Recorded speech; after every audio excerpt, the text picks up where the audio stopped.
नमस्कार, मैं विक्रम सिंह। आज हम करते हैं वन शॉट रिवीजन सतह रसायन का, पृष्ठ रसायन, सरफेस केमिस्ट्री का वन शॉट रिवीजन। काफी बच्चों का डिमांड था कि सर एक छोटी सी क्लास बना दीजिए कि हमारा एग्जाम जो आने वाला है मई में उनका हम तैयारी कर सकें। तो हमें सभी बच्चों को खुश करना है। यहाँ पर वो बच्चे जो नए बैच में हैं, नए क्लास ले रहे हैं, उन बच्चों के लिए, वो बच्चे जो एग्ज़ाम अभी दिलाने वाले हैं 12th का, उनके लिए, वो बच्चे जो अभी 11th में आ रहे हैं उन बच्चों को, वो बच्चे जो नए आ रहे हैं, वो बच्चे जो पुराना पढ़ चुके हैं और उनको थोड़ा सा उनको रिमाइंड कराना है। तो हमने यहाँ पर लिखा भी है, एक बार देखें सब याद आ जाएगा, बस याद आ जाए, इसके लिए क्लास है हमारी वन शॉट रिवीजन। बताइए कितने बच्चों को चाहिए one shot revision chapter number 5 का, क्लास 12th में।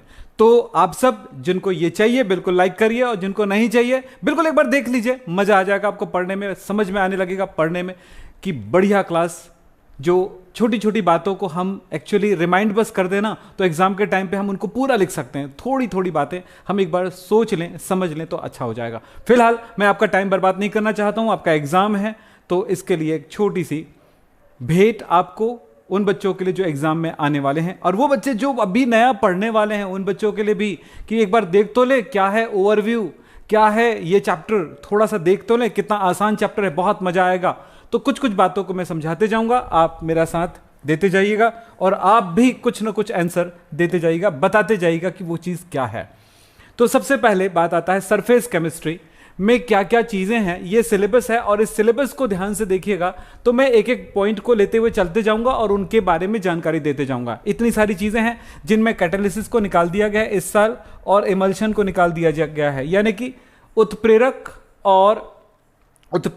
और एंजाइम को निकाल दिया गया है। साथ में यहाँ पर इमल्शन यानी कि पायस और उनके इमल्सिफिकेशन यानी पाइसीकरण को निकाल दिया गया। बाकी जो चीज़ें हैं उनके बारे में आपसे बात करता हूँ, तो आप सब मेरे साथ होके चलिए। और जो दोस्त यहाँ पर अभी नहीं आए हैं उनको बिल्कुल ये क्लास आप उनको क्या कर दीजिए, शेयर कर दीजिए। तो चलिए पढ़ाई पे ध्यान देते हैं, इधर उधर की बातें नहीं करेंगे, पढ़ाई पे ध्यान देते हैं। चलिए सबसे पहली बात,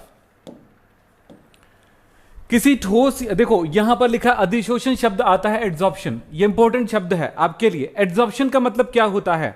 किसी ठोस या द्रव के सतह पर किसी अन्य पदार्थ का, गैस है या अगर ठोस है तो किसी द्रव का या गैस का के अणुओं का इसके सतह पर संयोजन अधिशोषण कहलाता है। सतह की जो अणुएं होती, सरफेस की जो अणुएं होती हैं उनके साथ ज्वाइंट होना, यानी एक ठोस पदार्थ है, इस ठोस पदार्थ की सतह पर दूसरे पदार्थों का जुड़ जाना अधिशोषण कहलाता है। दूसरे पदार्थ को जोड़ लेना अधिशोषण कहलाता है, यानी कि एड्सॉर्प्शन कहलाता है। मुझे लगता है कि सबको क्लियर हो गया है। थोड़े फास्ट शेयर करेंगे, कितने बच्चों को याद होते जा रहे हो बताते जाइएगा। चलिए, तो यहां पर लिखा हुआ है, इनको भी पढ़ लीजिएगा। आप चाहो तो इसको एक छोटा सा स्क्रीनशॉट ले लीजिएगा, ताकि अगर कॉपी में लिखना हो या याद करना हो तो इनको जो फोटो दिखेंगे उस फोटो को देख देख करके भी रिमाइंड करा सको। तो मैंने क्या कहा, अधिशोषण क्या होता है? ठोस या द्रव की सतह पर किसी अन्य पदार्थ का संयोजन करना, जुड़ना क्या कहलाता है? अधिशोषण कहलाता है, एड्सॉर्प्शन कहलाता है। सेकंड, अब होता है अधिशोषक क्या है और अधिशोष्य क्या है। अधिशोषक क्या है, अधिशोष्य क्या है? अधिशोषक, अगर मैं यहां पर इस तरह का फिगर बनाता हूं, ये कोई ठोस है या कोई द्रव है, तो किसी दूसरे पदार्थ जो इसके सतह पर आकर के जुड़ रही हैं, इन पदार्थों को हम क्या कहेंगे? ये गैस की अणुएं हैं जो इसके सतह पर जुड़ रही हैं, ये कहलाएगा अधिशोषक। क्या कहलाएगा? अधिशोषक। ये अधिशोषक है, अधिशोषक, जिसको एड्सॉर्बेंट कहेंगे, अधिशोषक एड्सॉर्बेंट। और ये कहलाएगा जो इसके आप ऊपर जुड़ रहा है, संयोजित हो रहा है, उसको कहा जाएगा अधिशोष्य, एड्सॉर्बेंट कहलाएगा, अधिशोष्य कहलाएगा, अधिशोष्य।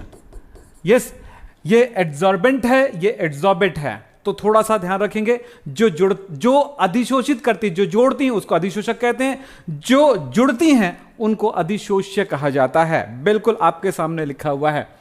नेक्स्ट, ये है यहां पर कुछ एग्जांपल लिक्विड के द्वारा। ये तो अब अधिशोषण और अधिशोषण की घटना को दर्शाया गया है। फिलहाल यहां पर बात करते हैं कुछ एक एग्जाम्पल को देख लेते हैं।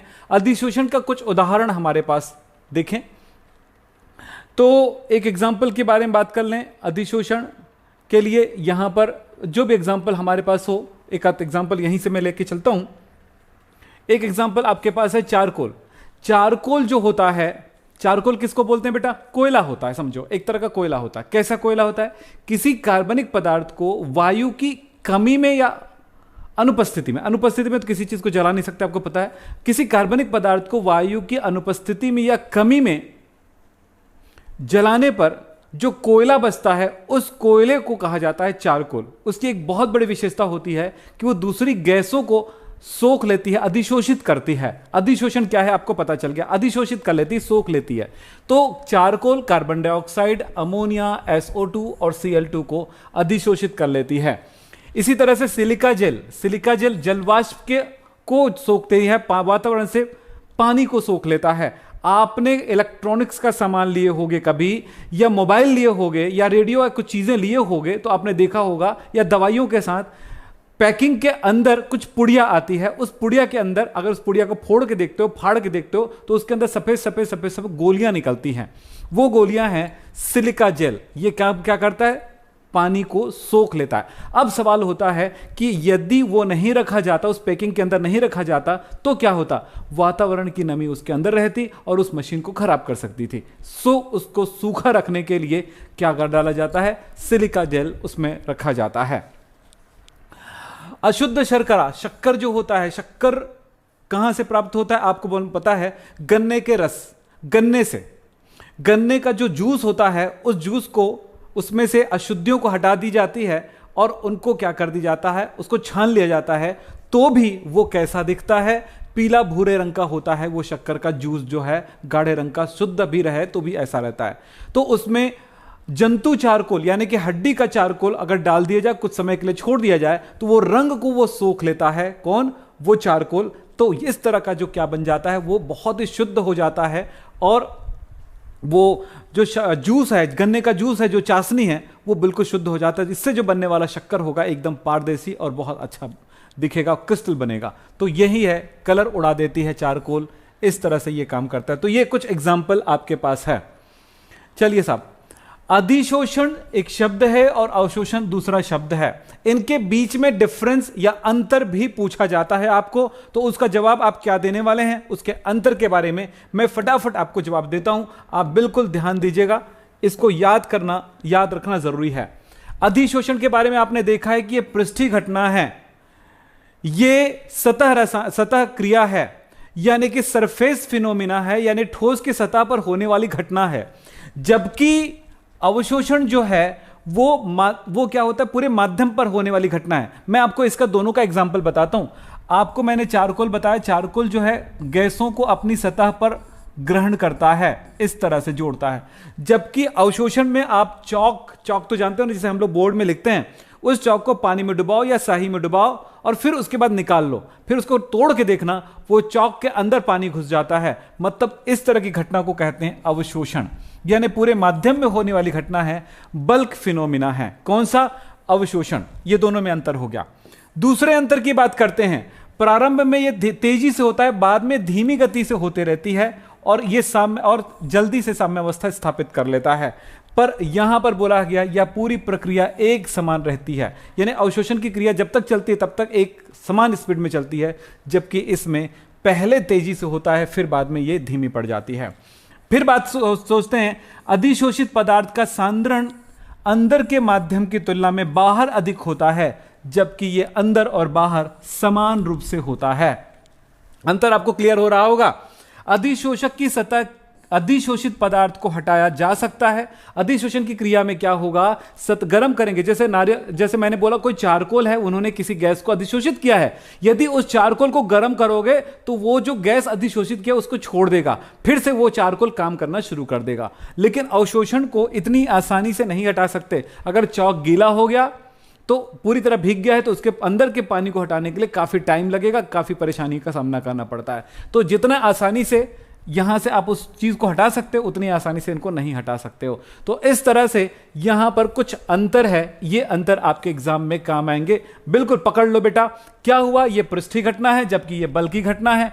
ये पहले तीव्र गति से चलती है, बाद में धीमी हो जाती है, जबकि ये पूरे समय समान रूप से गति करती है। और ये अंदर की तुलना में बाहर ज्यादा मात्रा में ये पदार्थ को क्या लिखते हैं, सांद्रता अधिक होती है, जबकि यहां पर अंदर और बाहर दोनों सांद्रता समान होती है। जबकि यहां पर अधिशोषक की सतह से अधिशोषित पदार्थ को हटाया जा सकता है, जबकि यहां पर इसको हटाना आसान नहीं होता है। वाष्पन करेंगे या क्रिस्टलीकरण करेंगे तभी जाकर के उसमें उस पदार्थ को अलग कर सकते हैं। तो ये दोनों के अंतर को आप बिल्कुल ध्यान से याद रखना है, एग्जाम के लिए ध्यान रखिएगा। अब आगे बात करता हूं बेटा, ध्यान दीजिएगा। अधिशोषण के प्रकार, टाइप्स ऑफ एड्सॉर्प्शन। दो प्रकार के अधिशोषण आप पढ़ोगे, एक है भौतिक अधिशोषण और एक है रासायनिक अधिशोषण। इसको याद रखने के लिए बस दो ही बातों का ध्यान रखें।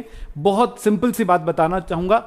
भौतिक अधिशोषण में सबसे महत्वपूर्ण बात है कि अधिशोषक और अधिशोष्य के बीच का जो बंधन है, बंध ऊर्जा जो होती है कम होता है, दुर्बल होता है। जबकि यहां पर ध्यान रखिए, ये वाली बात याद रखिएगा, बंधन कमजोर होता है, वंडरवाल बॉन्ड होता है। इसलिए ये कैसा होता है, अस्थायी होता है। मतलब अभी बताया ना, जो चारकोल है वो गैस को अधिशोषित करती है, वो भौतिक अधिशोषण होगा। एक एग्जांपल यही है आपके पास। तो ये क्योंकि उसको गर्म करेंगे तो वापस फिर से वो अधिशोष्य और अधिशोषक दोनों अलग हो जाएगा। ये भौतिक अधिशोषण है। तो यहां पर कुछ एग्जांपल बताया गया है। और दाब कम करके भी इसको अलग कर सकते हैं, ताप बढ़ा करके और दाब को कम करके अधिशोषण को कम किया जा सकता है। फिलहाल ये चारकोल में गैसों का अधिशोषण एक भौतिक अधिशोषण का एग्जाम्पल है। क्लियर है भौतिक अधिशोषण क्या होता है, आपको क्लियर हो गया होगा। अधिशोषक और अधिशोष्य, एड्सॉर्बेंट और एड्सॉर्बेट, दोनों के बीच बंधन दुर्बल होता है। एक बात, यह एक उत्क्रमणीय क्रिया है, रिवर्सिबल प्रोसेस है। इसका मतलब यह हुआ कि अगर हम इसको गर्म करें या दाब को कम कर दें तो वो जो पदार्थ अधिशोषित हुआ है वो आसानी से अलग हो जाएगा। यह एक बात हुआ। चलिए बेटा, आप वन शॉट रिवीजन कर रहे हो तो थोड़े फास्ट होना पड़ेगा, पूरी बातें याद आ रही होंगी। अब चलते हैं यहां पर रासायनिक अधिशोषण की तरफ चलते हैं। रासायनिक अधिशोषण एक प्रबल रासायनिक अधिशोषण जब होता है तो अधिशोषक और अधिशोष्य के बीच जो बंधन होता है, बंध ऊर्जा जो होती है, बहुत ही प्रबल होता है। यह आप हमेशा ध्यान रखेंगे। बंधन कैसा होता है, प्रबल होता है। इस बात पर ध्यान दीजिएगा। फिर दूसरी बात है, और क्या बोलेंगे, ये ज्यादा स्थायी होता है, यानी कि अनुत्क्रमणीय होता है। एक एग्जांपल बात करते हैं। इसका एग्जांपल है हाइड्रोजन गैस को निकेल या प्लेटिनम या पैलेडियम के द्वारा अधिशोषित कर ली जाती है। एक रासायनिक अधिशोषण का एग्जांपल है। ध्यान रखिएगा, ये कुछ एग्जांपल को भी ध्यान रखना होगा। भौतिक अधिशोषण और रासायनिक अधिशोषण में अंतर बहुत इंपॉर्टेंट है आपके एग्जाम के लिए। यह भी आपको कुछ मार्क्स आपको दिला सकते हैं, यानी कि 2 से 3 मार्क्स आपको दिला सकते हैं। तो इसमें ध्यान दीजिएगा। और यह बहुत काम आता है उस जगह पे जब आप एमसीक्यूज करते हो, उस जगह पे ये सारे नॉलेज बहुत काम आएंगे आपके। फिलहाल देखिए, पहले क्या बात है, भौतिक अधिशोषण में क्या बात है, यह विशिष्ट प्रकृति प्रदर्शित नहीं करती है। विशिष्ट का मतलब क्या होता है, इस बात को ध्यान देंगे। विशिष्ट प्रकृति प्रदर्शित नहीं करती है, इसका मतलब है कि कोई अधिशोषक है वो अलग अलग टाइप के गैसों को भी अधिशोषित कर सकती है। यानी कि एक स्पेशल गैस को ही अधिशोषित कर रहा हो, ऐसा नहीं होता। इसमें थोड़ी वैरायटी आ जाती है और भी ज्यादा दूसरी गैसों की भी अधिशोषित कर सकता है। जबकि रासायनिक अधिशोषण अत्यंत विशिष्ट होता है, यानी इनके बीच चूंकि केमिकल रिएक्शन होते हैं, यानी रासायनिक बॉन्ड होता है, केमिकल बॉन्डिंग होती है, इसलिए क्या होता है, यह अधिशोषण जो होता है स्पेशल किसी एक अधिशोषक के द्वारा किसी एक तरह की गैस को अधिशोषित कर सकती है, पर दूसरे पदार्थ के साथ वो अधिशोषण नहीं दिखाएगा। तो यह अधिशोषण विशिष्ट होता है, जबकि यह विशिष्ट नहीं होता है, स्पेसिफिक नहीं होता है। भौतिक और रासायनिक विशिष्ट होता है। दूसरी बात है, आसानी से द्रवित होने वाली गैसों को अधिक अवशोषित करता है, अधिक अधिशोषित करता है। अधिक विलयशील गैस अधिक अधिशोषित होती है, ये बहुत सारी बात है। तो आसानी से द्रवित होने वाला, आसानी से विलय होने वाले गैसों को ज्यादा अधिशोषित कर सकता है, जबकि इसके साथ ऐसा इस बात पर निर्भर नहीं करता है। उनके बीच किस प्रकार का रासायनिक बंध बन रहा है, इस बात पर निर्भर करता है। दूसरी बात है, यह जैसे जैसे तापमान कम करोगे भौतिक अधिशोषण बढ़ेगा, जबकि रासायनिक अधिशोषण तापमान बढ़ाने पर घटता है। तापमान बढ़ाने पर अधिशोषण यह बढ़ता है, जबकि इसमें भौतिक में तापमान कम करोगे तब बढ़ेगा। तापमान कम करोगे तो भौतिक अधिशोषण बढ़ेगा, ज्यादा से ज्यादा पदार्थों को सोखेगा। और दूसरी बात है, तापमान घटाओगे तो बढ़ेगा, मैंने कहा। और अगर तापमान को बढ़ा देते हो तो अधिशोषित हुए पदार्थ भी अलग हो जाएगा। जबकि रासायनिक अधिशोषण के समय उल्टा होता है, तापमान बढ़ाने पर रासायनिक अधिशोषण बढ़ता है और तापमान घटाने पर रासायनिक अधिशोषण घटता है। ये कुछ बातें आप ध्यान रखिएगा। ये उत्क्रमणीय है जबकि ये अनुत्क्रमणीय है। ये रिवर्सिबल है, यानी कि अधिशोषित हो गई उस पदार्थ को आसानी से निकाल भी सकते हो, जबकि रासायनिक अधिशोषण में जो अधिशोषित हुई है उसको निकालने के लिए आसान तरीका नहीं होगा। ये कुछ बातें मैंने आपको यहां पर बताए हैं, इन बातों को आप ध्यान रखिएगा। और भी बहुत सारी चीजें हैं। ये बहुपरती होती है, मतलब अधिशोषण जब होगा तो एक के ऊपर और भी उसके ऊपर जो अधिशोष्य है संयोजित हो जाती है, जबकि रासायनिक अधिशोषण केवल एक परतीय होता है, केवल एक परत होता है। दूसरी बात, अधिशोषण जब होता है तब उस समय यहां पर अधिशोषण ऊष्मा का मान 20 से 40 किलो जूल प्रति मोल होता है, जबकि यहां पर 40 से 400 किलो जूल प्रति मोल होता है। भौतिक अधिशोषण बहुत दुर्बल होता है, इसलिए यहां पर क्या होने वाला है, ऊर्जा जो लगने वाली है वो होता है 20 से 40 किलो जूल प्रति मोल होता है, जबकि रासायनिक अधिशोषण को याद रखिएगा 40 से अधिक होता है। चलिए, कोई एक स्टूडेंट बोल रहा है कि मैं आपका प्यारा स्टूडेंट हूं। हाँ जी, लवली भारद्वाज जी, बायो सर, क्या बोले बेटा जी, क्या हुआ? प्लीज सर, आपका प्यारा स्टूडेंट लवली आपसे हाथ जोड़कर प्रार्थना करता है कि सभी चैप्टरों के वन शॉट करवा दीजिए, एग्जाम के 40 दिन बचे हुए हैं। ओके बेटा, लेकिन आप सब आइएगा तभी ना। कितने बच्चे आ रहे हैं लाइक करके दिखा दो, तभी तो मैं कराऊंगा। अब ज्यादा बात नहीं बेटा, पढ़ाई करते हैं। चलो चलो याद करो इधर। यार आप चैटिंग करेंगे तो कब करेंगे भाई, कब पढ़ोगे? चैटिंग छोड़ के पढ़ाई कर लो यार, तब तो पढ़ पाओगे भाई। चलिए मैं थोड़े फास्ट में कराता हूं। फिर बात होती है ताप में वृद्धि के साथ इसका मान कम होता है, जैसे कि मैंने पहले भी बताया था। और ये ताप में वृद्धि के साथ ये मान भी, ताप वृद्धि के साथ ये मान क्या होता है, बढ़ता है। ताप बढ़ाओगे तो ये क्या, ताप वृद्धि के साथ इसका मान कम होता है। और इसके बाद क्या, रासायनिक अधिशोषण में पहले बढ़ती है फिर बाद में कम होने लगता है। पहले शुरुआती तौर पे तो बढ़ेगा, तापमान बढ़ाओगे तो, और ज्यादा तापमान बढ़ गया तो फिर ये भी कम होने लग जाता है। ये थोड़ा ध्यान रखिएगा, ये बहुत जरूरी है। लाइक करके दिखा दीजिए कि कितने बच्चों को वन शॉट रिवीजन चाहिए। वन शॉट रिवीजन आज दे रहा हूं, आप ध्यान से पढ़ते जाइएगा, सारी बातें इसमें आना है। अब बात करते हैं, ये भी एक बहुत इंपॉर्टेंट टॉपिक है कि अधिशोषण को कौन कौन से फैक्टर प्रभावित करते हैं, इफेक्टिव फैक्टर्स कौन कौन से हैं, ऐसा कौन कौन से कारक है जिसकी वजह से अधिशोषण बढ़ेगा, अधिशोषण घटेगा। चलिए बात करते हैं। यहां पर एक है, पहली बात है गैसों की प्रकृति। गैस अलग अलग टाइप के होते हैं भाई। हाइड्रोजन गैस है कि कार्बन डाइऑक्साइड है कि अमोनिया है कि कौन सी चीज है वो, और उनके क्या गुण हैं, तो इन बातों पर निर्भर करता है। तो भौतिक अधिशोषण, कोई भी अधिशोषण हो, वो गैसों की प्रकृति पर निर्भर करेगा। जो गैस हम भौतिक अधिशोषण की बात कर रहे हैं, तो अधिशोषण की प्रकृति किस पर, गैसों की प्रकृति पर निर्भर करेगा। ये वो गैस जो आसानी से द्रव में परिवर्तित हो जाती है, बोलते हैं वो गैस जो आसानी से द्रवित हो जाती हैं, जैसे अमोनिया है, ठीक है, SO2 गैस है। ये ऐसी गैसें जो है वो ज्यादा अधिशोषित होगा। वो गैसें जो आसानी से द्रव में परिवर्तित होती हैं, द्रवीकृत होती हैं, वो गैसें अधिक अधिशोषित होगा। हाइड्रोजन गैस उतनी आसानी से अधिशोषित नहीं होती हैं, तो उनका अधिशोषण कम होगा। बात समझ लें, तो ये प्रकृति हुई, उसके नेचर हुआ जी। सेकंड है अधिशोषक की प्रकृति। ये किसकी है, अधिशोष्य की प्रकृति हुआ, और ये अधिशोषक की प्रकृति हुआ, है ना। यहां पर हम बोलते हैं एड्सॉर्बेंट। एड्सॉर्बेंट यानी कि जो पदार्थ अधिशोषक है, जो पदार्थ अधिशोषित करती है, उसकी भी प्रकृति निर्भर करती है कि उसके जो संरचना कैसी, बनावट कैसी है, इस बात पे भी डिपेंड करता है, वो उसकी प्रकृति हुई, यानी वो पदार्थ क्या है। फिर बात होता है, तीसरी बातें, पृष्ठ का, ठोस के पृष्ठ का क्षेत्रफल, यानी अधिशोषक का पृष्ठ या एरिया जो है वो क्या है, सरफेस एरिया कैसा है।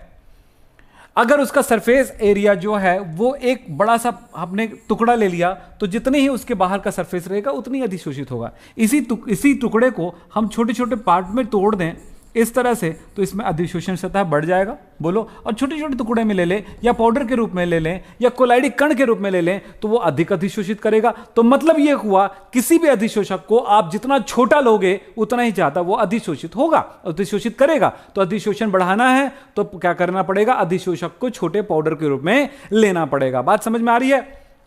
अब चलते हैं, फिर उसके बाद होता है गैस का दाब। अगर गैस अधिशोषित हो रही हैं किसमें, अधिशोषक में, जैसे कि हमने ठोस अधिशोषक है और अधिशोषक है, अधिशोषक गैस है, तब अगर आपने दाब बढ़ाया तो अधिशोषण की मात्रा बढ़ेगी। तापमान कम करना, दाब बढ़ाना पड़ेगा, तापमान को कम करना पड़ेगा।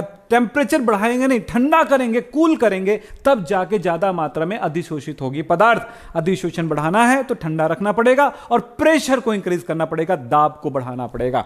इस तरह से अधिशोषण बढ़ता है। फिर अधिशोषण की सक्रियण, यहां पर एक्टिवेशन की बात है। अधिशोषण जब हो रहा है तो इस जगह पर अगर इस पॉइंट को छोड़ के चलोगे तो भी चलेगा, क्योंकि इतने पॉइंट्स आपके लिए काफी हैं बेटा। मेन पॉइंट्स बताता हूं, प्रकृति, क्षेत्रफल, दाब और ये जितनी सक्रियण। सक्रियण मतलब होता है कि उसकी एक्टिवेशन एनर्जी की बात हो रही हो तो उस टाइम एक्टिवेशन एनर्जी कम होना चाहिए। जितनी कम एक्टिवेशन एनर्जी होगा उतना ही ज्यादा अधिशोषण होगा। इस बात पर आप जरूर ध्यान रखिएगा। चलिए, इस चैप्टर में हमारे पास होता है अब कोलाइडल स्टेट, यानी कि अब आपके कोर्स में है कोलाइडी अवस्था क्या होता है।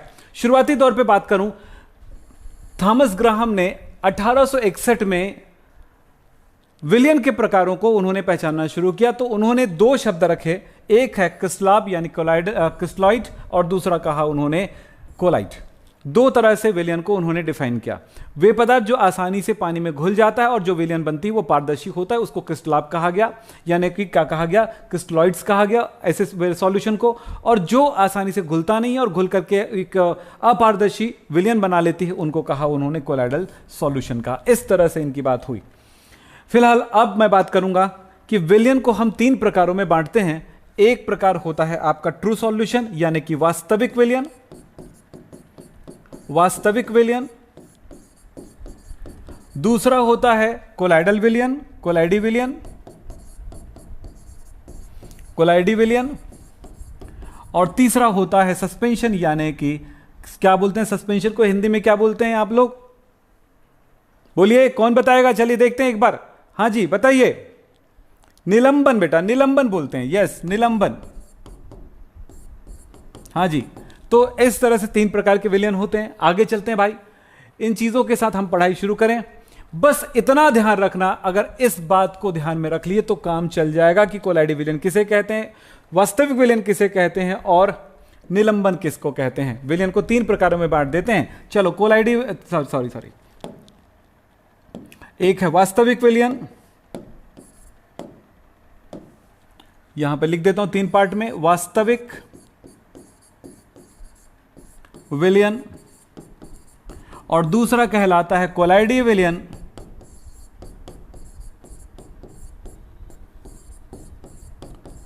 पूरी चीजें याद आ जाएंगी एक ही बार में। और तीसरा होता है निलंबन। बस इस बात पे ध्यान रखना कि तीन प्रकार के विलियन को हम एक फिगर के द्वारा, एक चित्र के द्वारा दर्शाते हैं। चलिए ध्यान रखिएगा।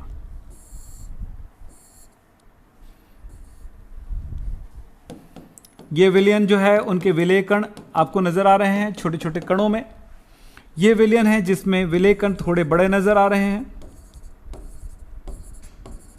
और वे विलेय कण जो काफी बड़े नजर आ रहे हैं लेकिन ये गुरुत्वाकर्षण बल के कारण नीचे बैठने भी लगेंगे, ये थोड़ा ध्यान रखिएगा।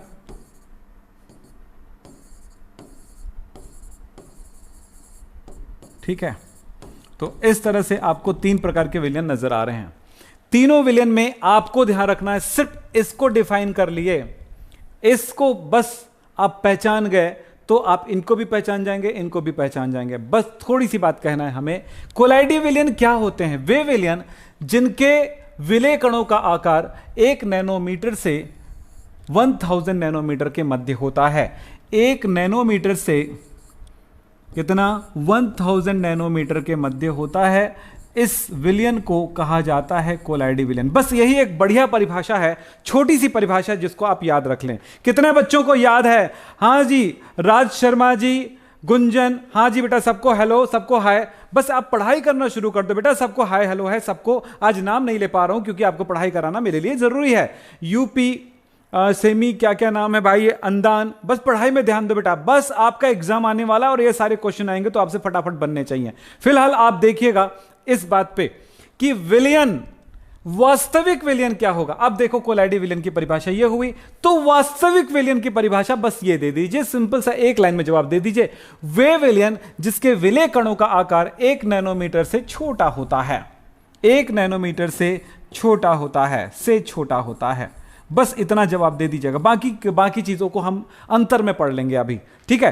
फिर उसके बाद होता है कि वे विलयन जिसके विलय कणों का आकार 1000 नैनोमीटर से अधिक होता है, से बड़ा होता है, इस तरह से यह विलयन निलंबन कहलाएगा। मैंने आपको जो बताया आपको याद भी हो गया होगा बेटा। सारे बच्चे देखें, यतीन्द्र जी हैं, मोहम्मद, हाँ जी बेटा सारे बच्चे, वो राहुल साहू जी भी आए हुए हैं, अल्ताफ भी आया हुआ है, सुमित आया हुआ, अभिषेक आया हुआ, और यादव जी भी आए हुए हैं, ब्रिजास क्या नाम है, मैं नाम थोड़ा सा पढ़ नहीं पा रहा हूं, ब्रिजलाल भी आया हुआ। तो सारे बच्चे चलो पढ़ाई करो बेटा, कहां इधर उधर लगे हो। तो ये है कोलाइडी विलयन, बस इतना याद कर लो। वे विलयन जिसके विलय कणों का आकार 1 नैनोमीटर से 1000 नैनोमीटर के मध्य होता है, कोलाइडी विलयन कहलाता है। और उससे छोटा होगा, 1 नैनोमीटर से छोटा होगा वास्तविक विलयन, उससे बड़ा होगा आपको मिलेगा निलंबन। कुछ एग्जाम्पल को ध्यान में रखें। अगर नमक को मैंने पानी में घोला हो, यानी जो क्रिस्टलीय पदार्थ होते हैं, नमक है, शक्कर है, इनको घोला हो, तो उस कंडीशन में वो विलयन कैसा होगा, कोलाइडी नहीं होगा, वास्तविक विलयन होगा, ठीक है। लेकिन अगर मैंने इसमें अपने माड़ देखे हैं, दूध देखे हैं, फेविकोल है, गोंद है, ये सब घुला हो और वो विलयन स्थायी है, तो ये कोलाइडल विलयन के अंदर आएगा। निलंबन की बात करते हैं। आप टेल्कम पाउडर लगाते होंगे अपने चेहरे पे, तो टेल्कम पाउडर को पानी में घोलो, अच्छे से चेक करो, और उसके बाद आप देखना कि काफी उस टाइम तक तो वो दूधिया विलयन रहता है, लेकिन काफी समय बाद वो नीचे बैठ जाता है। तो वो जब तक वो घुला है तब तक वो निलंबन कहलाएगा, अगर बैठ गया तो कहां से वो विलयन भाई। तो इस तरह से वो विलयन होता है, कोलाइडी विलयन होता है। चलिए यादव जी आगे चलते हैं भाई साहब। अब देखो कोलाइडी विलयन, वास्तविक विलयन और निलंबन में अंतर देख लेते हैं। थोड़े से ये वास्तविक विलयन को कोलाइडी विलयन के उस पर रख दिया गया है, थोड़ा ध्यान दीजिएगा। बस मैं यहां पर आपको कुछ बातें पढ़ाना चाहता हूं और ये चीज मैं बताना चाहता हूं।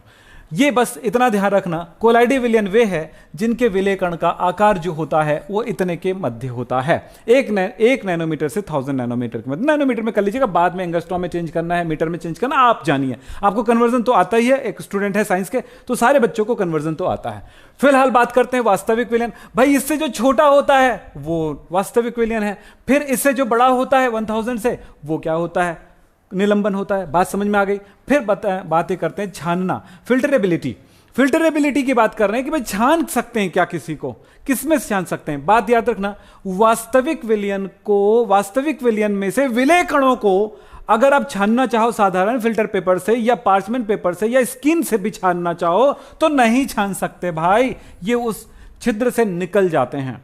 लेकिन कोलाइडल सॉल्यूशन को साधारण फिल्टर पेपर से तो छान नहीं सकते, लेकिन जंतु झिल्ली से यानी कि स्किन से यानी चमड़े से छान सकते हो, पार्चमेंट पेपर से छान सकते हो। दूसरी बात है कि इसको साधारण फिल्टर पेपर से भी छान सकते हो, निलंबन है उससे निकल नहीं सकते हैं ये, तो ये फिल्टरनीयता की बात है। तो थोड़ा सा समझ लो यार यहां पे मैंने क्या कहा। फिर बात ये आती है कि ये बैठता कौन है, नीचे कौन बैठता है, जिसको बोलते हैं हम लोग सेटलिंग, यानी कौन सेटल हो जाता है नीचे, कौन बैठ जाता है। जरा अगर हम बात करें तो बात यह है कोलाइडी विलयन सेटल नहीं होते हैं, नीचे नहीं बैठते हैं, जबकि वास्तविक विलयन भी नहीं बैठते हैं। लेकिन अगर निलंबन है तो बहुत समय या कुछ समय बाद वो नीचे बैठ जाते हैं, गुरुत्वाकर्षण बल के प्रभाव उस पर पड़ता है उनके कणों पर और वो नीचे बैठ जाता है। फिर बात आती है विसरण की बात आती है, डिफ्यूजन की बात आती है। तो ये जो है कोलाइडी विलयन है, इसमें धीरे धीरे विसरण की क्रिया होती है। फैलना विसरण कहलाता है। यहां पर अगरबत्ती जलाए वहां तक पहुंच जाते हैं। यहां पर अगर आपने पानी में एक बूंद स्याही डाला तो पूरा पानी में घुल जाता है। ये क्या है, ये विसरण है, डिफ्यूजन है। तो यहां पर डिफ्यूजन होता है। तो इसमें डिफ्यूजन जो वास्तविक विलयन में बहुत तेजी से डिफ्यूजन होगा, इसमें कोलाइडी विलयन में थोड़े धीमे होगा, लेकिन बहुत धीरे गति से होगा। किसमें, निलंबन में होगा, सस्पेंशन में होगा। भाई एकदम आसान है यार। चलिए साहब इतना तो क्लियर हो गया। दृश्यता का मतलब होता है कि क्या विलय कणों को हम देख सकते हैं। सोचें वास्तविक विलयन में विलय कणों को माइक्रोस्कोप से भी नहीं देख सकते, नमक के विलयन में नमक के कणों को देख ही नहीं सकते आप, लेकिन हां किसमें, वास्तविक विलयन में नहीं देख सकते, लेकिन कोलाइडी विलयन में आप माइक्रोस्कोप से उन कणों को देखे जा सकते हैं। ये कोलाइडी विलयन है। वास्तविक विलयन में नहीं देख सकते, कोलाइडी विलयन में देख सकते हैं। लेकिन अगर आपको बात करूं निलंबन में, तो विलय कणों को देखा भी जा सकता है, दिख भी जाती है। अगर आपके पास वो छोटे छोटे लेंस से भी देख सकते हो भाई आप, तो इनको खुली आंखों से भी देखा जा सकता है। बहुत माइक्रोस्कोप यानी कि सूक्ष्मदर्शी की जरूरत नहीं पड़ती है। कोलाइडी विलयन को देखने के लिए उनके कणों को देखने की सूक्ष्मदर्शी की जरूरत पड़ती है, और जबकि वास्तविक विलयन को देखना है चाहें तो आप न लेंस से देख पाएंगे न सूक्ष्मदर्शी से देख पाएंगे। ये बात आप ध्यान रखिएगा। तो इतनी बातें तो मैंने आपको बता दिया। अब चलते हैं, ये इंग्लिश में लिखा हुआ है भाई, अभी तो हम फटाफट निपटा रहे हैं, कर रहे हैं। कोलाइडी विलयन में दो प्रवस्थाएं पाई जाती है बेटा, कोलाइडी विलयन में दो प्रवस्थाएं पाई जाती है। मैं इनको चीज को समझाता हूं आपको, इस बात को आप समझने की कोशिश करिएगा। कोलाइडी विलयन में दो प्रवस्थाएं पाई जाती, ये विलयन है कोलाइडी विलयन, जिसके विलय कणों का आकार ये देखो, हमने एक विलयन भी लिया और इसमें विलय कण है हमारे पास गुले हुए, ये जलिए विलय कण है, ठीक है साहब, इसमें हमने विलय कण माना। अब ये हम किसका कोलाइडी विलयन ले रहे हैं, चलिए स्टार्च का कोलाइडी विलयन है, स्टार्च का कोलाइडी विलयन, स्टार्च का कोलाइडी विलयन ले रहे हैं। अब स्टार्च का कोलाइडी विलयन लेंगे तो इसमें दो चीजें भाई, एक है जल, जल यानी पानी, जल में कौन घुला हुआ है, स्टार्च घुला हुआ है, स्टार्च। और ये जो छोटी छोटी चीजें दिखाई रही है स्टार्च के कण हैं, स्टार्च के कण हैं। अब हमें यहां पर बताना है कि जो जल है ना, वो जल जो है वो क्या है, यहां पर डिस्पर्शन मीडियम है। जल क्या है, जल जो है वो डिस्पर्शन मीडियम है। हम आपको बता रहे हैं जो जल है वो क्या है, डिस्पर्शन मीडियम है। डिस्पर्शन मीडियम को क्या कहते हैं, परिक्षेपण माध्यम, परिक्षेपण माध्यम है, परिक्षेपण माध्यम है। अब बता दें, इसी को आप कहते हो विलयन में विलायक कहते हो, परिक्षेपण माध्यम मतलब विलायक है। दूसरी बात है स्टार्च क्या है इस जगह पे भाई, स्टार्च जो है वो ये है, इसको कहते हैं परिक्षिप्त प्रावस्था, परिक्षिप्त प्रावस्था कहते हैं, परिक्षिप्त प्रावस्था, यानी कि ये विलय है। अब समझो, हम साधारण विलयन में, सामान्य विलयन में, वास्तविक विलयन में जिस चीज को हम विलय और विलायक कह रहे थे, उसे हम यहां पर परिक्षेपण माध्यम और परिक्षिप्त प्रावस्था कह रहे हैं। हमने क्या बताया, आप ध्यान दीजिएगा। साधारण विलयन में, सामान्य विलयन में, वास्तविक विलयन में जिस चीज को माध्यम कह, जिस पार्ट को, जिस भाग को हम क्या कह रहे थे, विलायक कह रहे थे, सॉल्वेंट कह रहे थे, हम यहां पर उसको क्या कहेंगे, माध्यम कहेंगे, परिक्षेपण माध्यम कहेंगे, विलायक को माध्यम कहेंगे, परिक्षेपण माध्यम। लेकिन जिस चीज को विलय कह रहे थे भाई, जिसको हम क्या कह रहे थे, विलय कह रहे थे, जिस पदार्थ को घोला जा रहा था, यहां पर अगर कोलाइडी विलयन है तो घोले जाने वाले पदार्थ को हम क्या नहीं बोलेंगे, यहां पर हम माध्यम नहीं बोलेंगे, या फिर यहां पर प्रावस्था क्या नहीं, यहां पर हम विलय नहीं बोलेंगे, सॉल्यूट नहीं बोलेंगे, इस जगह पर परिक्षिप्त प्रावस्था कहेंगे भाई। तो तब देख लीजिए, परिक्षिप्त प्रावस्था, डिस्पर्स फेस, परिक्षेपण माध्यम, डिस्पर्शन मीडियम, मीडियम यानी माध्यम यानी विलायक, सीधी सी बात है। फेस मतलब विलय कहा जाएगा, विलय सॉल्यूट कहा जाएगा, बिल्कुल आसान सी बात है। यहां पर मुझे लगता है कि आपको बात समझ में आ गया होगा। इस स्टार्च के विलयन में जल जो है परिक्षेपण माध्यम है, यानी कि डिस्पर्शन मीडियम है, और स्टार्च जो है परिक्षिप्त प्रावस्था है, यानी कि डिस्पर्स फेस है। बस इतनी छोटी सी चीज को ध्यान रखना, क्योंकि इन शब्दों का उपयोग आगे जाकर के होने वाला है। तो चलिए आगे बढ़ते हैं। कोलाइडी विलयन का वर्गीकरण कई अलग अलग आधार पर किया गया है, तो उन आधारों को, सारे आधारों का एग्जाम में क्वेश्चन आता है भाई। क्या कर सकते हैं यार हम, है ना, वो एग्जाम में क्वेश्चन आता है तो क्या कर सकते हैं, तो हम उनको सबको एक एक बार रिमाइंड कराना पड़ेगा। इस चैप्टर की सबसे बड़ी ड्रॉबैक यह है कि हर एक पॉइंट कहीं ना कहीं, कभी ना कभी एग्जाम में पूछे गए हैं, इसलिए इसकी वन शॉट रिवीजन देना बहुत तकलीफ दे कि भाई किसको छोड़ें और किसको ना छोड़ें।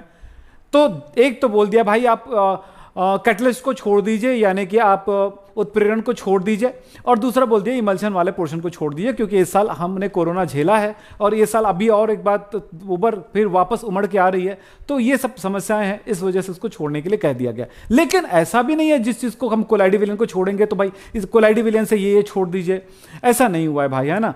कुछ पोर्शन छूटा हुआ है, लेकिन मेन रूप से अगर देखा जाए तो हम ऐसा भी कहेंगे कि एक इंपॉर्टेंट चीज़ें हमें लेके चलना पड़ेगा। और आज की मैं पढ़ाई में आपको बताना चाहूँगा 100% श्योर है कि एग्जाम बहुत बेहतर जाने वाला है। और ये सबसे बड़ा फायदा ये है कि अगर आप आगे जाकर के नीट का भी एग्जाम दिला रहे हो तो भी फायदा होने वाला है, जेई का एग्जाम दिलाने तो भी फायदा होने वाला है। इस चैप्टर का जो रिवीजन है वो काम कर जाएगा आपका। तो फिलहाल आगे चलते हैं, पढ़ाई शुरू करते हैं, आगे बढ़ते हैं। रविंद्र जी, प्रिया जी और जय हनुमान और बाकी सारे स्टूडेंट बोल रहे हैं कि सर वन शॉट रिवीजन दीजिए। बिल्कुल आपको देंगे।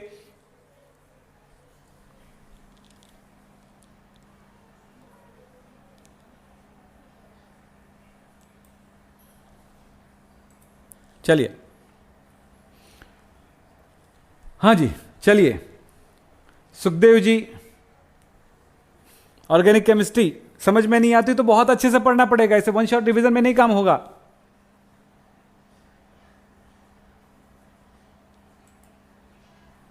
ठीक है, चलो आगे चलते हैं। हाँ जी चलिए, कोलाइडी विलेन का वर्गीकरण। कोलाइडी विलेन कितने प्रकार के होते हैं इनको जरा समझ लेते हैं, फिर हम आगे पढ़ते हैं। इसके बहुत इंपॉर्टेंट क्वेश्चन आने वाले हैं। फिलहाल भौतिक आधार पर, भौतिक अवस्था के आधार पर, परीक्षण माध्यम की प्रकृति के आधार पर, अंतःक्रिया यानी कि आपस में विलेय और विलायक यानी परीक्षेपण माध्यम और परीक्षित अवस्था के बीच, उनके कणों के बीच लगने वाले आकर्षण बल के आधार पर भी वर्गीकरण होता है। फिर आवेश के आधार पर और आणविक आकार के आधार पर, ये सारी चीजें थोड़ा थोड़ा हम देखते हुए चलते हैं और एक वन शॉट रिवीजन की तरफ जा रहे हैं, तो उन चीजों को समझने की भी कोशिश करते हैं। फटाफट करते हैं, चलिए बेटा। एक बच्चे ने कहा है, मुस्कान सिंह ने कहा, सर प्लीज बात ना करो, आप सभी लोग बड़ी, हाँ जी, पढ़ाई में ध्यान दो। सही बोल रही हैं ये, तो इसलिए कोई भी बात ना करें, पढ़ाई पे ध्यान दें और आपस में चैटिंग बिल्कुल ना करें भाई, डिस्टर्ब होता है क्लास, आप ध्यान रखिएगा, बस पढ़ाई पे ध्यान दीजिएगा। तो मैं पूरा पढ़ाऊंगा तो आप डिस्टर्ब ना करेंगे तो पढ़ा पाऊंगा, बहुत सारी चीजें बहुत इंपॉर्टेंट रहेगा। फिलहाल बातचीत तो हो ना करें। फिलहाल देखते हैं कोलाइडी विलेन की वर्गीकरण हम इस तरह से कर रहे हैं, इतने आधार पर कर रहे हैं, जिसमें है परीक्षेपण माध्यम के आधार के, भौतिक अवस्था के आधार पर, फिर परीक्षेपण माध्यम की प्रकृति के आधार पर, अंतःक्रिया जिसको इंटरैक्शन फोर्स कहते हैं इनके बेस पर, और आवेश के आधार पर, और करेंगे मॉलिक्यूलर साइज के आधार पर। तो सबको एक एक करके मैं आपको फटाफट बताते जाता हूं, ध्यान से सुनते जाइएगा। परीक्षेपण माध्यम, परिक्षिप्त प्रवस्था, परिक्षिप्त प्रवस्था और परीक्षेपण माध्यम। परिक्षिप्त प्रवस्था को हम विलेय यानी बी कह सकते हैं, परीक्षेपण माध्यम को ए कह सकते हैं।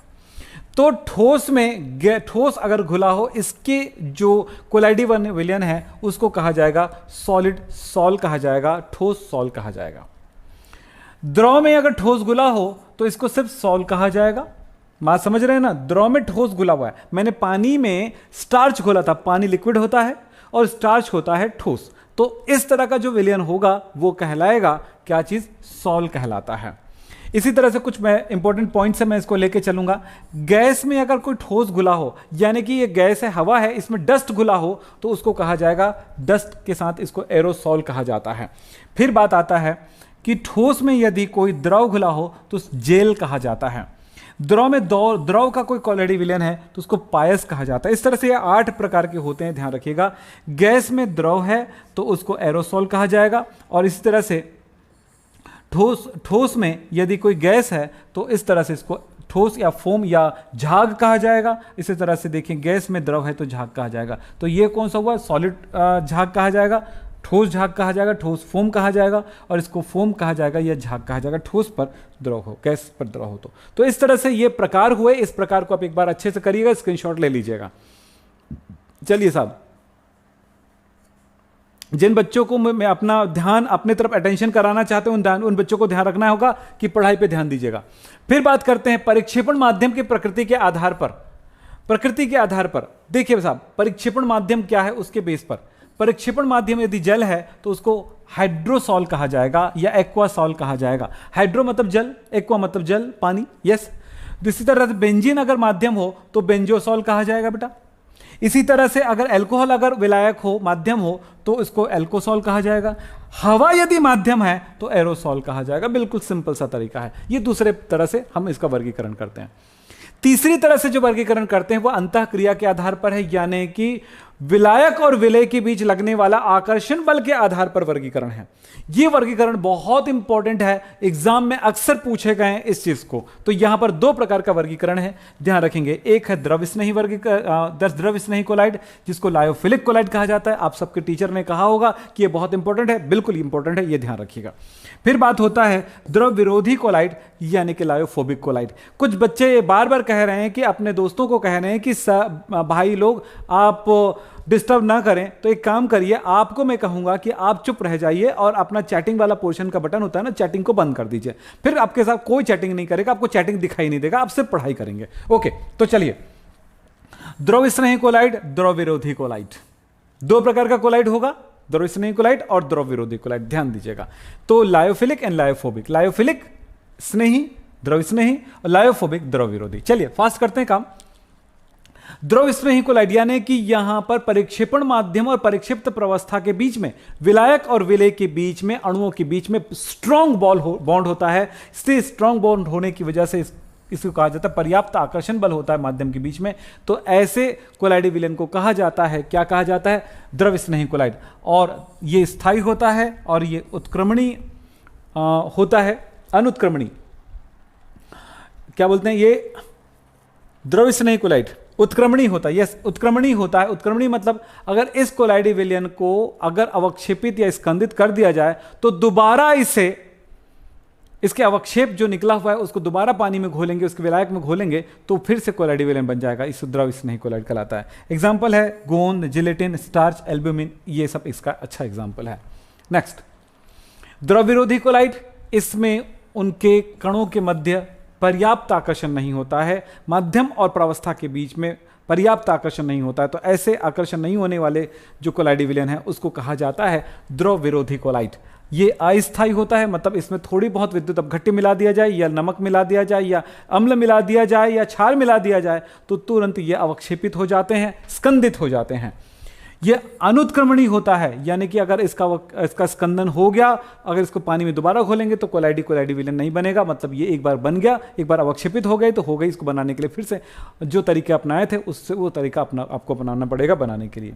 स्वर्ण कोलाइड, रजत कोलाइड और सल्फर कोलाइड, आर्सेनिक कोलाइड, ये सारे कोलाइड जो होते हैं ये क्या कहलाते हैं? द्रव विरोधी कोलाइड होते हैं। चलिए साहब आगे बात करते हैं। इन दोनों के बीच में क्या डिफरेंस है बेटा, आप पढ़ लीजिएगा, मैं यहां पर बताऊंगा, टाइम ज्यादा लग जाएगा। आवेश के आधार पर दो प्रकार के कोलाइड होंगे। आवेश के आधार पर दो प्रकार के कोलाइड होंगे। यदि यहां पर धनावेशित कोलाइड और ऋणावेशित कोलाइड, यदि परिक्षिप्त प्रावस्था निगेटिव और जो फेस है प्रावस्था, यस, माध्यम निगेटिव है और प्रावस्था यानी कि विलेय जो है वो धन कैसा है? पॉजिटिव है। विलेय कण पॉजिटिव है तो धनावेशित कोलाइड कहलाएगा, और विलेय जो है वो ऋणावेशित है और माध्यम धनावेशित है तो उस स्थिति में धनात्मक कोलाइड कहलाएगा। और इसका कुछ एग्जांपल यहां पर दिए गए हैं, आप इसका स्क्रीनशॉट ले लीजिए, आप चेक कर लीजिएगा। मैंने कहा ऐसा कोलाइडी विलयन जिसके परिक्षिप्त प्रावस्था धनावेशित होते हैं, यानी विलेय के कण धनावेशित होते हैं, धनात्मक कोलाइड कहलाता है। जिसके परिक्षिप्त प्रावस्था के कण ऋणावेशित होते हैं, ऋणावेशित कोलाइड कहलाते हैं। बस इतना ध्यान रखिएगा, बस, और यही आधार है और कुछ नहीं। आणविक आधार पर, आणविक आकार के आधार पर देखो भाई, ये इस तरह के कोलाइड तीन प्रकार के होते हैं: बहुआण्विक, दीर्घ आणविक और संगुणित कोलाइड। मैं सिंपल सी बात बताता हूं, बहुआण्विक कोलाइड क्या होते हैं, यहां पर सारी चीजें लिखी हुई है, आप अपने हिसाब से देख सकते हैं।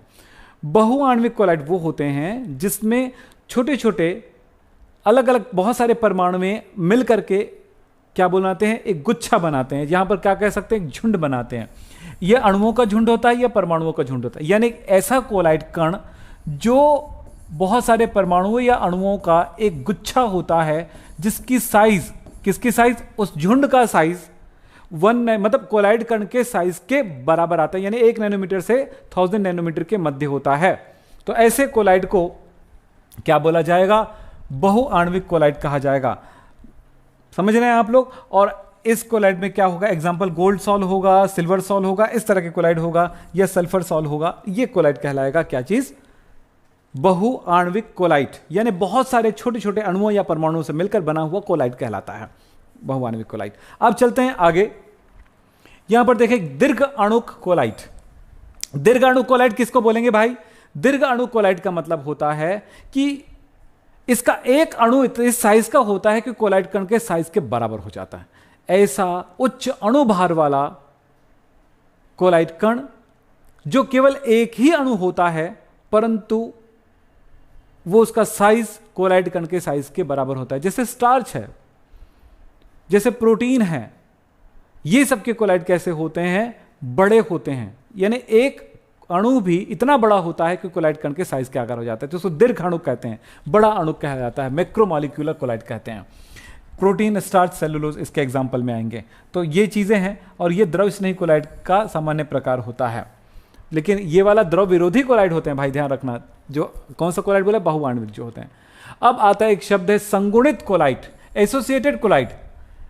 ऐसा कोलाइड कण, अगर वो ऐसा कोलाइड विलयन जो एक्चुअली तनु विलयन में वास्तविक विलयन की भांति व्यवहार करता है, यानी कि वो कण अलग अलग रहते हैं, लेकिन जब उसकी सांद्रता बढ़ा दी जाती तो वो कण आपस में मिलने लगते हैं, संगुणित होने लगते हैं और बड़े कण बना लेते हैं, यानी कोलाइड विलयन बना लेते हैं। तो ऐसे कोलाइड विलयन को कहा जाता है, कैसा कोलाइड कर लेते हैं, संगुणित कोलाइड कहते हैं। तो ये सब बातें मैंने कहा है। अब आपके इंपॉर्टेंट टॉपिक की तरफ आते हैं, जो बहुत इंपॉर्टेंट, जो आपके एग्जाम में आएंगे। बेटा इसके बीच अंतर, इसको भी देख लीजिएगा, और आपको सब, हाँ अब मैं थोड़ी सी प्रिपरेशन को आप थोड़ा सा देखना, मैं आपको यहां पर फटाफट बताता हूं, यानी बनाने की विधियां।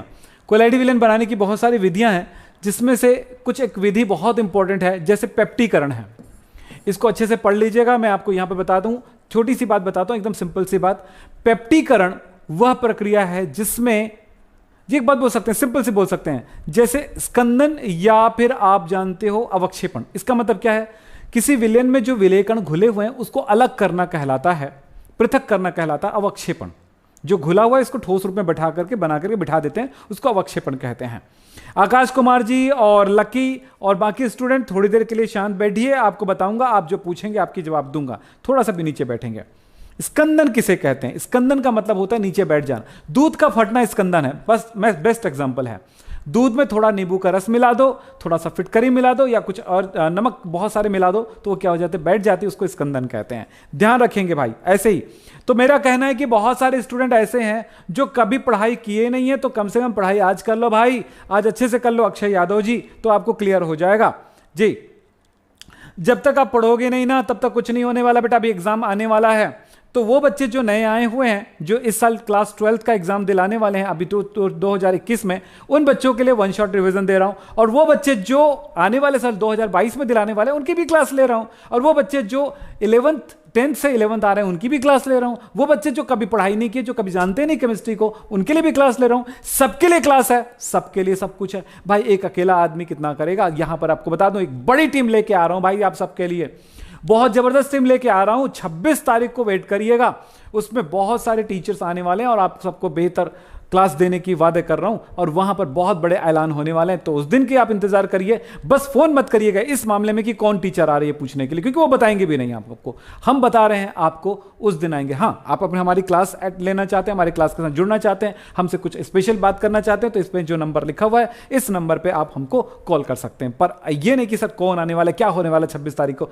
ये बताने के लिए। 26 तारीख को बड़ा ऐलान होने वाला है, कुछ अच्छे टीचर आने वाले। मैं पूरी तरह से आपको बता दूं, बेहतर टीचर, और वो टीचर जिसको मैं उस दिन शो करूंगा आपके सामने, आपको मजा आ जाएगा देखने पे भी, सोचने पे भी। ओके, तो चलिए साहब, हम बातें कर रहे हैं यहां पे कि पेप्टीकरण। यहां पर एक शब्द आया, अवक्षेपण क्या है, अवक्षेपण स्कंदन। देखो पेप्टीकरण जो होता है, अवक्षेपण मतलब जो पदार्थ घुला हुआ है उसको बैठा देना, ठोस बना करके। ठोस बनेगा तो बड़ा कण बन जाएगा, उसका वेट बढ़ जाएगा, तो गुरुत्वाकर्षण बल के कारण नीचे बैठ जाएगा भाई, ये अवक्षेपण है।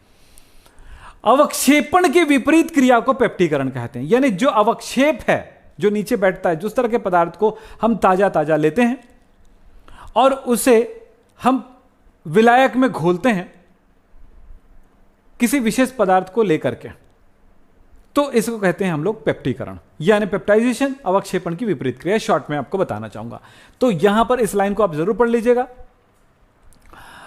पर उसके क्रियाविधि भी है और ये बहुत इंपॉर्टेंट है, तो इसको अच्छे से पढ़िएगा। मैं आपको बताना चाहूंगा बनाने की विधियां, अभी बताने से अच्छा है कि इसके कुछ इंपॉर्टेंट क्वेश्चंस जो आपके लिए स्पेशल आता है। अपोहन, अपोहन ये बहुत इंपॉर्टेंट है आपके एग्जाम के लिए, ये भी एग्जाम में आता है। अपोहन का मतलब क्या होता है ये तो जरा समझेंगे। अगर कोलाइडी विलयन में कोई आयनिक अशुद्धियां हो, आयन उपस्थित हो, तो उन आयनों को निकालना यानी कि कोलाइडी विलयन को शुद्ध करना यहां पर कहलाता है अपोहन। अपोहन को डायलिसिस कहते हैं, ब्लड का अपोहन करते हैं, ब्लड का डायलिसिस किया जाता है। आपने सुना होगा जिन लोगों की किडनी फेल हो जाते हैं उनका हम डायलिसिस करते हैं, उनके ब्लड को निकाला जाता है एक मशीन की तरफ, और मशीन में जाने के बाद उसमें से जो अशुद्धियां हैं, जो यूरिन वगैरह है, उसको वहां से ब्लड के थ्रू उसको निकाला जाता है, यूरिया वगैरह को वहां से निकाला जाता है। अशुद्धि जो क्रिस्टल्स होते हैं यानी कि जो विद्युत अपघट्य हमारे शरीर के अंदर ये जो जहरीले पदार्थ आते हैं तो उनको निकालते ही अपोहन होता है। तो यहां पर कोलाइडी विलयन को शुद्ध करने के लिए एक प्रोसेस अपनाई जाती है। इसके लिए क्या किया जाता है, चमड़ी या कैनवास का कपड़ा होता है, उसका बैग होता है, उस बैग में कोलाइडी विलयन को भर दिया जाता है और साफ पानी के साथ उनको लटका दिया जाता है। तो कोलाइडी विलयन में उपस्थित जो कोलाइड कण होते हैं, उस कोलाइड कण को छोड़ करके जो आयनिक अशुद्धियां होती हैं वो वहां से विस्तृत हो जाती है, डिफ्यूज हो जाती है। इसको कहते हैं अपोहन। तो ये ध्यान रखेंगे अपोहन क्या है।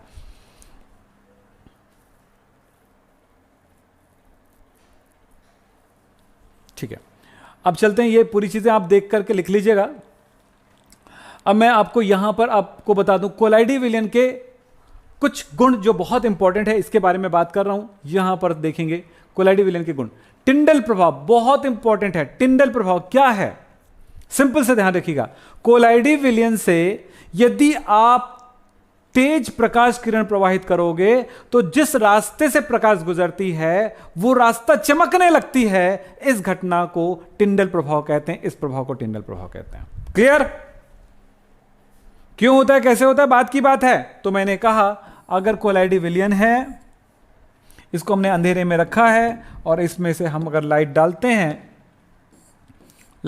हैं टॉर्च के माध्यम से, तो इसका मार्ग चमकने लगता है, ये मार्ग दिखाई देने लगता है। इस प्रभाव को कहा जाता है टिंडल प्रभाव। बस ये तो कोलाइडी विलयन में गुण पाई जाती है कि उसमें टिंडल प्रभाव पाया जाता है। भाई ये इतना ध्यान रखिएगा।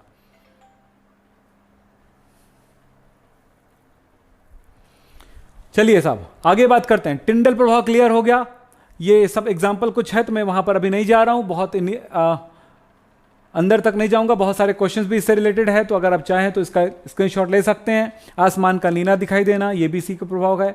तारों का टिमटिमाना भी इसी का एग्जाम्पल है। कारण क्या है कि तरंग दैर्ध्य से अगर विलय कणों का जो परिक्षेपण माध्यम, परिक्षिप्त प्रवस्था का जो कण है, उसका व्यास यदि जो किरण उसे प्रवाहित हो रही है उससे अगर बड़ा है तो लाइट जो है क्या होता है, रिफ्लेक्ट होने लगता है, यानी उसको कहते हैं प्रकीर्णन कहते हैं। तो प्रकीर्णन के कारण होता है ये चीजें। टिंडल प्रभाव की सीमाएं। ब्राउनी गति अगला टॉपिक है हमारे पास, ब्राउनी गति, ब्राउनियन मोमेंट, ब्राउनी गति। तो ब्राउनी गति क्या है, ब्राउनियन मोमेंट क्या है? तो एक बार सीधे से बात बता दूं कि विलय कणों को यदि अगर कोलाइड विलयन को यदि माइक्रोस्कोप से देखोगे तो आप एक चीज देखोगे, उसके विलय कण लगातार अलग अलग दिशाओं में गति करते रहते हैं, इधर उधर उधर उधर जिधर मर्जी। तो ये अनियमित रूप से गति करते रहते हैं। इस गति को कहा जाता है ब्राउनियन मोमेंट। याद रखना बहुत इंपॉर्टेंट है। ब्राउनी गति क्या है? किसी कोलाइडी विलयन को अगर आपने माइक्रोस्कोप से देखा तो उनके कण गति करते हैं। मतलब सीधी सी बात है यार, कोलाइडी विलयन में विलय कण, कोलाइडी विलयन में कोलाइड कण अनियमित दिशाओं में गति करती है। इसको हम कहते हैं ब्राउनियन गति या ब्राउनी गति कहते हैं। ये क्यों होता है, इसके पीछे भी कारण है भाई, इसको हम डिटेल में पढ़ सकते हैं। आप यहां पर ब्राउनी गति का महत्व क्या है, ये सब बातें आप एक बार देख लीजिएगा।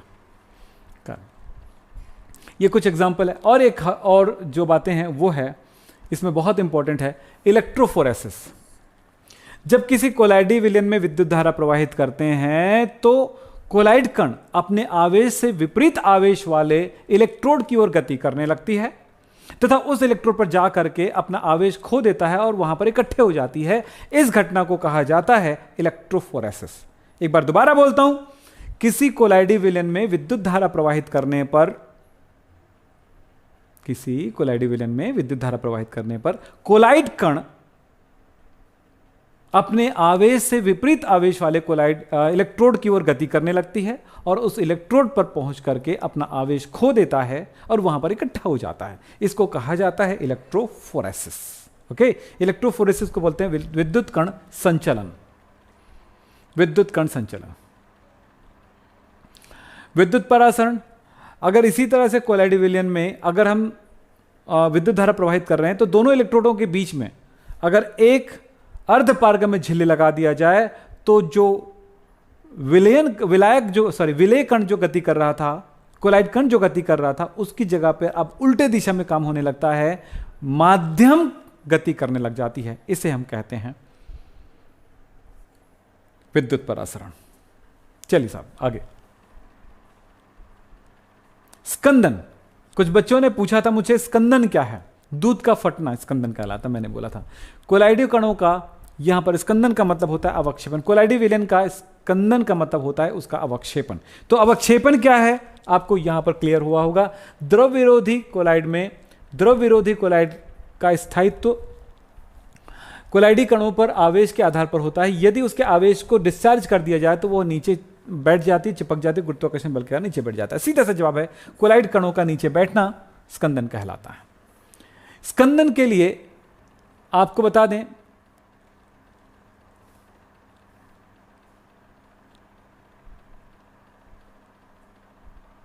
अब स्कंदन के लिए कुछ नियम है, इसको कहते हैं हार्डी-सुलजे का नियम। बहुत इंपॉर्टेंट नियम है, ध्यान रखिएगा। इस चैप्टर का वन शॉट रिवीजन कर रहे हैं बेटा तो सारी बातों को मैं कह दूं, ये बहुत जरूरी है। नूर आलम, बार बार मत वही करो बेटा, आपकी बात सुन रहे हैं, देख रहे हैं, परेशान मत हो, ठीक है। स्कंदन का नियम क्या है? हार्डी-सुलजे ने दो बातें कहा। पहली बातें कहा उसने कि भाई कोलाइड कणों के आवेश के विपरीत आवेश वाले आयन ही स्कंदित करते हैं। यानी कोलाइड अगर धनात्मक कोलाइड है तो ऋण आयन उसको स्कंदित करेगा और ऋणात्मक कोलाइड है तो धन आयन उसको स्कंदित करेगा। अब ये धन आयन ऋण आयन क्या है आप जानते हो, जहां तक मुझे पता है। फिर स्कंदन की जो शक्ति होती है उसके प्रभावी आयनों की संयोजकता पर निर्भर करता है। यानी जितनी अधिक संयोजकता उसकी स्कंदन क्षमता उतनी अधिक होगी। जैसे कि Na+ की तुलना में Mg+2 की स्कंदन क्षमता ज़्यादा है और उसकी तुलना में Al+3 की स्कंदन क्षमता ज़्यादा है। या यूं कह सकते हैं Cl- की तुलना में SO4-2 की स्कंदन क्षमता ज़्यादा है और उससे ज़्यादा है PO4-3 की स्कंदन क्षमता ज़्यादा है। ये बात लिख दोगे एग्जाम में, पूरे परफेक्ट मार्क्स मिल जाएंगे। ध्यान रखिएगा बस इतनी बातों को। फिर बात आती है बेटा जी, ये स्कंदन क्षमता के साथ साथ कुछ चीज़ों को लिखा गया है प्रभावी आवेश के बारे में। जैसे इसमें दो तरह के आयन हैं, एक है Na+ और Cl- और उसकी वैल्यू भी दिया गया है कितनी मात्रा में वो स्कंदित कर देगी। तो ये सब इतने डीप में जाने की जरूरत नहीं, अगर पढ़ना चाहते हो तो पढ़ सकते हो। रक्षण, कोलाइडी रक्षण, एक शब्द आता है कोलाइडी प्रोटेक्शन, कोलाइडल प्रोटेक्शन। तो कोलाइडी रक्षण, कोलाइडी रक्षण के बारे में बात करते हैं। कोलाइडी रक्षण किसको बोलते हैं? द्रव विरोधी कोलाइड में यदि द्रव स्नेही कोलाइड मिला दिया जाए तो द्रव विरोधी कोलाइड स्थायी हो जाता है। द्रव विरोधी कोलाइड में द्रव स्नेही कोलाइड मिला दिया जाए तो द्रव विरोधी कोलाइड स्थायी हो जाता है। आपको पता है ना द्रव विरोधी कोलाइड अस्थायी है। आप जानते हैं ना द्रव विरोधी कोलाइड अस्थायी है। यदि द्रव विरोधी कोलाइड अस्थायी है और द्रव स्नेही कोलाइड स्थायी है तो अगर द्रव विरोधी कोलाइड में द्रव स्नेही कोलाइड मिला दिया जाए तो द्रव विरोधी कोलाइड जो है उसका स्थायित्व तो बढ़ जाता है। जो अस्थायी है उसमें स्थायी वाले को मिला दिया जाए तो उसका स्थायित्व तो बढ़ जाता है, अस्थायी का स्थायित्व तो बढ़ जाता है। इस घटना को कहा जाता है कोलाइडी रक्षण। तो द्रव विरोधी कोलाइड में द्रव स्नेही कोलाइड मिला जाता है। क्यों ऐसा होता है भाई, क्यों में जाने के लिए मैंने आपको बहुत अच्छे वीडियोस दिए हैं, उन क्लासेस को आप जरा देखिए खोल के, तो आप बहुत कुछ सीख पाएंगे। तो ये बहुत जरूरी है कि जो मैसेज दिया जाता है, जिन बच्चों ने इस चैप्टर को पूरी तरह से नहीं पढ़ा है उन बच्चों को कम से कम मैंने शॉर्ट में कुछ जवाब दे दिया, उस शॉर्ट के जवाब को आप लोग देख लीजिएगा, ठीक है। चलिए साहब आगे चलते हैं। स्वर्ण संख्या, इसको आपको पढ़ना पड़ेगा, इसकी परिभाषाओं के तरफ जाना पड़ेगा। स्वर्ण संख्या एक तरह से द्रव स्नेही कोलाइड की प्रोटेक्शन क्षमता को बताने के लिए है। स्वर्ण संख्या जितनी ज्यादा रहेगी उतना ही उसकी रक्षण क्षमता कम होगी। तो द्रव स्नेही कोलाइड की स्वर्ण संख्या एक नंबर दिया गया है, एक पैरामीटर दिया गया है, उसको हम बताते हैं। तो जितनी अधिक स्वर्ण संख्या होगी उतनी ही कम उसकी रक्षण क्षमता होगी, जितनी स्वर्ण संख्या कम होगी उतनी ही रक्षण क्षमता ज़्यादा होगी। चलिए साहब, ये छोटी सी बात आपके सामने रखा मैंने। और स्वर्ण संख्या के लिए परिभाषा, इस परिभाषा को आपको याद करना पड़ेगा। पहली बात है शॉर्ट में इसको याद करना पड़ेगा, याद कर लो, काम आ जाएगा। आज की क्लास से आपको बेटा 4 से 5 मार्क्स मिलने वाले हैं, अच्छे से पढ़ाई कर लो। अब इतना कहूंगा कि आज की क्लास में इतना ही कहूंगा कि जितनी बातें आज आपको बताया गया, जितनी बातें आज आपको समझाया गया है, यदि आपने इन वीडियोस को देखा होगा और पहले से यदि ये चैप्टर आपका तैयार होगा तो वन शॉट रिवीजन में आपको परफेक्ट हमेशा चीजें वो याद हो गई हैं। एग्जाम आने दो, बता रहे होगे, एग्जाम आने दो और हम बेहतर रिजल्ट आके दिखाएंगे। बेटा किसी और को दिखाने की जरूरत नहीं, खुद को दिखाना होता है और आप खुद को दिखाएंगे तो बेहतर मार्क्स तभी आ पाएगा जब आप अच्छा पढ़ाई करेंगे। बस इधर उधर की बातों पे मत जाना, बस इधर उधर झांकने की जरूरत नहीं है, बस मेहनत करना और चलना है। अब एक बात आप जरूर बताइए, क्या वन शॉट रिवीजन चाहिए या चैप्टर 5 है अब चैप्टर 7 की चाहिए तो बता दीजिए, मैं वन शॉट रिवीजन उसका दे दूंगा। बोलिए, चैप्टर 7 का वन शॉट रिवीजन चाहिए क्या? बोलिए जल्दी से। ब्रिजेश सिंह जी, आपकी क्वेश्चन का जवाब मैं नहीं दे पाऊंगा क्योंकि हमें अच्छे टीचर की जरूरत है, तो हमने अच्छे टीचर आपके लिए लाने की कोशिश कर रहे हैं बस। और बेहतर टीचर आएगा वो 26 तारीख को आपको दिखाऊंगा कि कौन आ रहा है। हमारी टीम नए तरह से, बेहतर तरह से बिल्ट हो रही है और हम अब तो ला रहे हैं, क्या बोलना चाहिए, हम आपके लिए हीरे ला रहे हैं, डायमंड ला रहे हैं, समझ रहे हैं। अब हम कोई कॉपर या फिर आप एल्यूमिनियम या फिर लोहा नहीं ला रहे हैं, आपके लिए ला रहे हैं सोना, ला रहे हैं डायमंड ला रहे हैं। तो ये बेहतर होगा कि आपको बेहतर से बेहतर टीचर मिलेगा। क्या वन शॉट रिवीजन चाहिए चैप्टर 7 का? यस बोलो तो मैं आपके लिए कोशिश करूंगा, आपके लिए बेहतर चैप्टर 7 के रिवीजन के लिए आपको टॉपिक ला के दूंगा।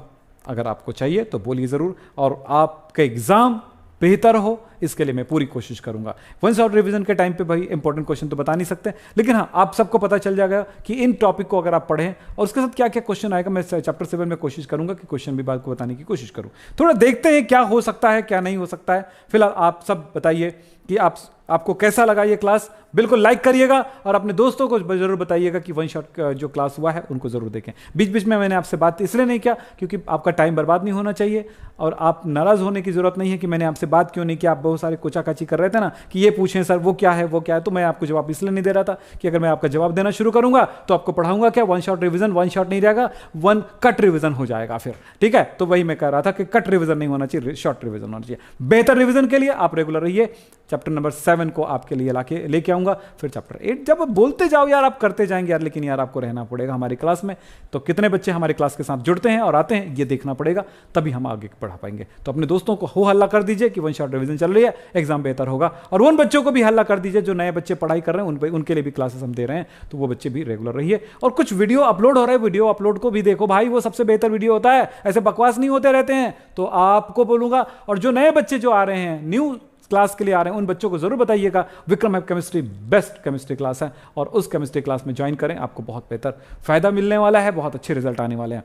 तो आज की क्लास यहीं पे समाप्त करते हैं। नमस्कार, धन्यवाद, थैंक यू वेरी मच।